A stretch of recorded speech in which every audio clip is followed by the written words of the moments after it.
مصدق ملک صاحب آپ نے بالکل رسپونڈ کرنا ہے، لیکن میرے پاس جو ڈیٹیلز ہیں اس میں میں صرف یہ تھوڑا سا آپ کو بھی بتانا چاہ رہا ہوں، آپ کو پتہ ہوگا ناظرین کو بھی، کہ یہ جو آئی پی پیز ہیں اس میں 52% تو سرکاری ہیں، لیکن جو باقی 48% ہیں ان کے مالکان کون کون ہیں اور ان کو کتنی کیپیسٹی چارجز کے مد میں پیمنٹ ہوئی ہیں۔ یہ پاکستان میں بجلی بنانے والی نجی کمپنیاں جو ہیں ان کی کل تعداد جو ہے وہ تقریباً 100 ہے، اس میں 51 آئی پی پیز مختلف کمپنیوں اور گروپس کی ملکیت ہے، 7 سیاسی شخصیات کی ملکیت ہے، 18 چین، سنگاپور، ناروے سمیت بین الاقوامی کمپنیوں کی ملکیت ہے۔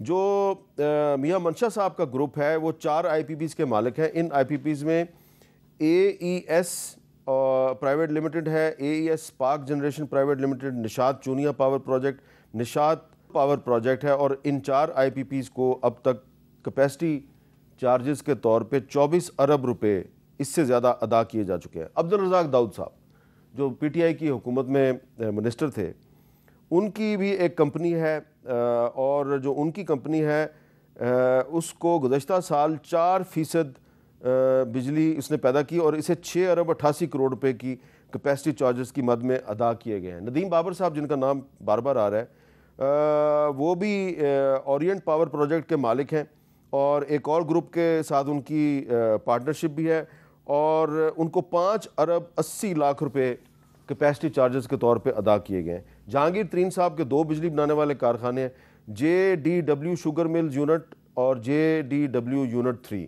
اور ان کی جو آئی پی پیز ہیں ان کو تقریباً 77 کروڑ روپے کی ادا کی گئی ہے کیپیسٹی چارجز۔ شہباز شریف صاحب کے بیٹے حمزہ سلیمان شہباز جو ہیں وہ چنوٹ پاور لمیٹڈ آئی پی پی کے مالک ہیں، اور ایک کمپنی حمزہ صاحب کے نام پہ بھی ہے، اور گزشتہ سال اس آئی پی پی نے 33% بجلی بنائی، جبکہ کمپنی کو 1 ارب 55 کروڑ روپے کیپیسٹی چارجز میں ادا کیے گئے۔ اب اس میں نے یہ تھوڑی سی ڈیٹیل اس لیے بتائی مصدق صاحب کہ اس میں گورنمنٹ اور اپوزیشن دونوں اطراف کی انتہائی اہم شخصیات جو ہیں وہ مالکان میں شامل ہیں، تو اس میں لگتا یہ ہے کہ بات آگے نہیں بڑھے گی۔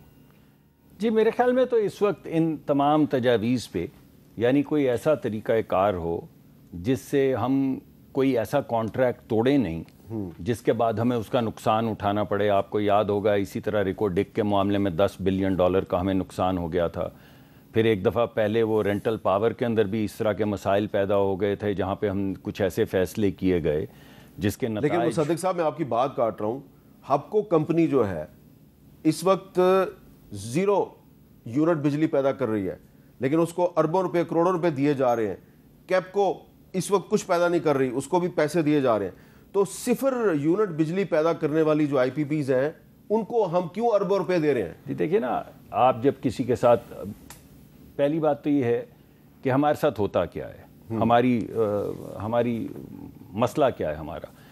ہمیں گرمیوں میں ضرورت ہوتی ہے 30,000 میگا واٹ کی، تو اگر ہم 30,000 میگا واٹ کے کارخانے نہ لگائیں تو گرمیوں میں بجلی نہیں ہوگی۔ آپ کو یاد ہوگا 2013 میں 14 سے 16 گھنٹے جب میں نیا سیاست میں آیا تھا تو روز میں ٹی وی پہ آتا تھا اور مجھ سے پوچھا جاتا تھا کہ 16 گھنٹے کی بجلی، اور وہ تصویریں چلتی تھیں۔ اس میں بھی پوچھتا تھا آپ سے، نہیں سب پوچھتے تھے اور سچ پوچھتے تھے، تو پھر بجلی لگانی پڑی نا۔ 10 سال ہم نے بجلی نہیں لگائی تھی، اور گرمیاں جب آئیں اور 16 گھنٹے کی لوڈ شیڈنگ شروع ہوئی تو بجلی لگانی پڑی۔ اب گرمیوں میں لوڈ شیڈنگ ختم کرنے کے لیے آپ کو 30,000 بجلی لگانی پڑے گی۔ مصیبت یہ ہے کہ جب سردیاں آتی ہیں تو آپ کی ضرورت صرف 10,000 کی رہ جاتی ہے۔ اب یا تو اگر آپ نے کوئی کیپیسٹی پیمنٹ نہیں دینی تو صرف 10,000 لگا لیں، اور جیسے جیسے موسم بدلتا چلا جائے اس کی مناسبت سے لوڈ شیڈنگ کرتے چلے جائیں۔ اگر 30,000 کی لگائیں گے تو جو لگائے گا وہ بینک سے قرضہ لینے جائے گا۔ جب وہ بینک کے پاس جائے گا تو وہ بینک اس کو کہے گا یار تیرے سے بجلی تو صرف سرکار حکومت لیتی ہے، اور اگر حکومت نے نہ لی تو ہمارا قرضہ کیسے ادا کرے گا؟ تو وہ کہتے ہیں اچھا ایسے کرتے ہیں، ہم ایک کاغذ لکھوا لیتے ہیں حکومت سے کہ وہ قرضے کی قیمت ضرور ادا کریں گے۔ تو یہ جو 2-3 قیمتیں ہوتی ہیں، ایکوٹی پہ ریٹرن، قرضے کی قیمت اور مینٹیننس، یہ ہے کیپیسٹی پیمنٹ۔ اب ہماری مصیبت یہ ہے کہ یا تو ہم گرمیوں کے لیے مت لگائیں، صرف سردیوں کے لیے لگا لیں، یا سردیوں میں جتنی ضرورت ہے اس سے 15,000 لگا لیں 10 کے بجائے، اور پھر 15,000 یعنی 50% وقت میں سرگرمیوں میں، شدید گرمی میں لوڈ شیڈنگ کر دیں۔ ایک تو یہ طریقہ کار ہے۔ دوسرا طریقہ کار یہ تھا جو اس وقت ہوا کہ کم از کم لوگوں کو ریلیف دیا جائے، کیونکہ آپ کو یاد ہوگا 2013 کا الیکشن بجلی کا الیکشن تھا، تو اس کے لیے بجلی لگائی گئی.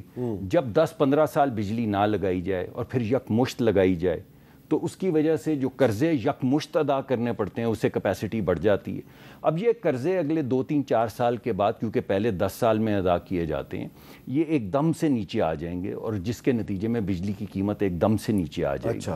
اور آنے والے وقت میں یہ سمجھتا ہوں کہ ہمیں نئے کانٹریکٹس جو ہیں وہ مختلف نوعیت کے کرنے چاہیے. آپ یہ ایک اچھی خبر دے رہے ہیں کہ بجلی سستی ہونے والی ہے انشاءاللہ. میں نے آپ کو بتایا کہ وزیر اعظم اس وقت کم از کم 3-4 کمیٹیز بنا چکے ہیں، ایک میرے پاس بھی ہے، اور ہر بندہ اس کو ایک خاص زاویے سے دیکھ رہا ہے، اور مقصد صرف ایک ہے کہ غریب آدمی پہ بوجھ کیسے اتارنا. اب ایک چیز میں پہلے بھی کہنا چاہتا تھا، آپ اجازت دیجیے. دیکھیے اس وقت یہ فیصلہ ہو چکا ہے کہ ملک کے 86% جو گھر ہیں، 86% جہاں پہ بجلی جا رہی ہے، ان کا جتنا بھی اضافی بوجھ ہے وہ سرکار اٹھائے گی بجلی کا. یعنی ان کا جو پچھلے سال کا بل تھا، اس مرتبہ ان کا بل جولائی کا اس سے کم آئے گا. اس کے لیے 50 ارب روپے خزانے میں سے نکال کے بجلی کے محکمے میں ڈال دیے گئے ہیں. ڈالے نہیں جائیں گے، ڈال دیے گئے ہیں. اب آپ مجھے یہ بتائیے، آپ یہاں پہ آپ کے پاس مہمان آتے ہیں، کوئی نیچے مرسیڈیز پہ آیا ہوتا ہے، کوئی بڑی موٹر گاڑی پہ آیا ہوتا ہے. اگر 86% لوگوں کو ریلیف دیا جائے تو باقیوں کو تو تھوڑا بوجھ اٹھانا ہوگا نا. تو میں آپ کو یہ کہہ رہا ہوں، کوئی بندہ جو چاہے ٹیسٹ کر لے. 86% پاکستان کے گھر جو ہیں، 100 میں سے 86 گھر، ان کے اوپر جو اضافی بوجھ ہے وہ سرکار دے گی. یہ فیصلہ ہو چکا ہے، اس دھرنے سے پہلے ہو چکا ہے. ٹھیک ہے، اس کے پیسے مختص ہو چکے ہیں. اور ابھی بھائی گوہر صاحب بھی جو بات فرما رہے تھے، اس وجہ سے کہ فیکٹریوں کی ایک شفٹ اور چلے، جو بوجھ تھا 250 ارب کا یا جو بھی تھا، اس میں سے 175 ارب کی پہلے جو کراس سبسڈی تھی وہ اب سرکار اٹھا رہی ہے، تاکہ شفٹیں چلیں، تاکہ لوگوں کو نوکریاں ملیں، تاکہ لوگوں کا گھر چلے. تو سرکار تو ہر وہ کام کرنے کی کوشش کر رہی ہے جس سے ریلیف ملے، لیکن میں یہ سمجھتا ہوں کہ ابھی بھی کم ہے، اور بہت کم ہے. اور اس پہ اور انشاءاللہ تجاویز آئیں گی، اور یہ آہستہ آہستہ بتدریج نیت. اچھا جنید صاحب، آج آپ کے ایک ساتھی ہیں شبلی فراز صاحب، انہوں نے ایک اعلان کیا، ذرا سنیں وہ کیا کہہ رہے ہیں. جماعت اسلامی ہم اس کو سپورٹ کرتے ہیں. ہماری مشاورت ہوگی جس کی بنیاد پر یہ فیصلہ کیا جائے گا کہ ہم ان کو فزیکلی سپورٹ کریں. یہ بھی ممکن ہے، اور ادروائز وہ شاید کچھ اور اپنے ڈیمانڈز کو تھوڑا سا پھیلائیں. اچھا جنید صاحب، آپ کی بھی جماعت اسلامی والوں سے بات چیت ہوئی ہے میری اطلاع کے مطابق، پتہ نہیں صحیح ہے یا غلط ہے، تو آپ جماعت اسلامی کو سپورٹ کر رہے ہیں غیر مشروط، یا آپ نے ان سے کہا کہ وہ بھی آپ کے کچھ مطالبات کی حمایت کریں؟ نہیں جی، ہم ہر پولیٹیکل پارٹی کے ساتھ بیٹھنے کو تیار ہے. ان 3 پارٹیوں کے علاوہ پہلے سے ہم کہہ رہے ہیں کہ جو بھی انشاءاللہ ہمارے ساتھ آئے گا وہ ہم کو ساتھ کر لیں گے. سر جی مجھے ایک تو مسجد صاحب نے فرمایا، سر جی یہاں پر مقصد لوگوں کو ریلیف دینے کا نہیں تھا. اگر ہم نے آئی پی پیز کے ساتھ اگریمنٹ کرنی تھی تو ہمیں اپنا سسٹم بھی اس کے ابھی موجودہ میں آپ کو بتاتا ہوں، ہماری کیپیسٹی 24,000 سے 26,000 میگا واٹ تک ہے. جو ہمارا جو سسٹم ہے اس کو اٹھانے کو تو اس سے زیادہ ہم اٹھا ہی نہیں سکتے، کیونکہ ہمارا مقصد صرف پیسے کمانا تھا. اگر آئی پی پی سے ہم نے اگریمنٹ بھی کرنا تھا تو پھر اپنا سسٹم بھی بڑھاتے تاکہ وہ بجلی پیدا کرے. تو اس کو دوسرے صاحب منسٹر صاحب نے فرمایا کہ ہم ریلیف دے رہے جو غریب لوگ ہیں. تو ایک دفعہ یہاں پر ہم نے میرا خیال ہے 2 سے نہیں 3 ٹائم ہم نے بجلی کی قیمت بڑھائی. پھر ہم کہیں گے کہ نہیں ہم نے ریلیف دی، تو وہ تو ریلیف نہیں. میں آپ کو بتا دوں 2 دن پہلے اگر میں ہوتا تو میں خود بھی جاتا. 3 MNA صاحبان اسپیکر صاحب کے ساتھ ملنے گئے. اس نے کہا کہ خدا کی قسم ہم اپنی تنخواہ میں اپنا بل نہیں دے سکتے.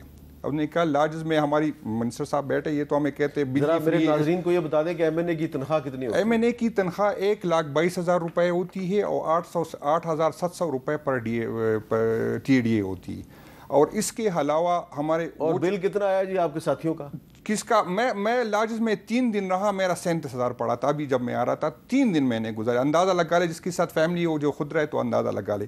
تو MNAs کی جو ساری یہ جو لوگ کہتے ہیں کہ MNAs کار ہے یا اس طرح کر رہے، تو ہماری ساری TDS ملا کے 3-3.5 لاکھ روپے بنتی ہے. منسٹر صاحب بیٹھے ہوئے ہیں نہ، ہمیں جو ہے تیل یہ جو کہتے ہیں تیل فری لے رہے، بجلی لے رہے. تو اندازہ کر لے اگر MNA کی یہ پوزیشن ہے کہ ہم بل نہیں دے سکتے. اسپیکر صاحب کے ساتھ 2 دن اگر میں ہوتا میں بھی ساتھ جلتا کہ اسپیکر صاحب یہ ہم سے خالی کرا دیں، ہمارے لیے ممکن نہیں، یا ہم اس طرح کر لیں کہ شیئر کریں گے. تو ہر بندہ اربپتی کروڑپتی نہیں ہے. تو اندازہ لگا لے یہاں پر ایوان میں بیٹھے لوگوں کی یہ پوزیشن ہو گئی ہے کہ وہ بجلی کے بل کے لیے اسپیکر صاحب کے پاس جاتے ہیں کہ ہم نہیں افورڈ. اچھا، میں نے ایک بریک لینی ہے. بریک سے پہلے مصدق صاحب ذرا یہ بتا دیں سینیٹر کی تنخواہ کتنی ہوتی ہے؟ سینیٹر کی تنخواہ اتنی ہوتی ہے جتنی ایم این اے کی ہوتی ہے. اور یہ میں آپ کو بتاؤں کہ وزیر کی جو کل تنخواہ ہے وہ کم ہوتی ہے، اور وزیر کو ٹی اے ڈی اے بھی نہیں ملتا، اور وزیر کو ٹریول بھی نہیں ملتا. اس وجہ سے جب آپ ایم این اے یا سینیٹر سے وزیر بنتے ہیں تو آپ کی تنخواہ 3.5 کے بجائے 2.25 لاکھ ہو جاتی ہے. اور کوئی وزیر نہیں ہے جو بجلی کا بل نہ، یعنی کسی کو ایک یونٹ بھی جو ہے مفت نہیں ملتا کسی کو، جیسے یہ کہہ رہے ہیں آپ کے سامنے.